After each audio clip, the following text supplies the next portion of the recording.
How to remove or delete unknown Wi-Fi networks in iPhone 16e. So let's start the video. First of all, open settings.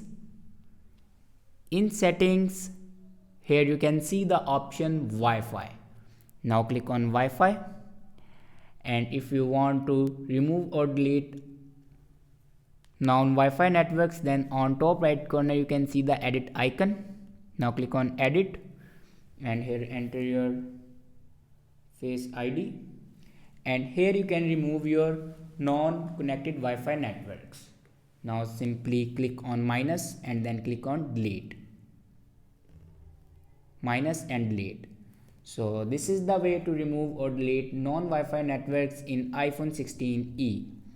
I hope this video is helpful for you. Thanks for watching.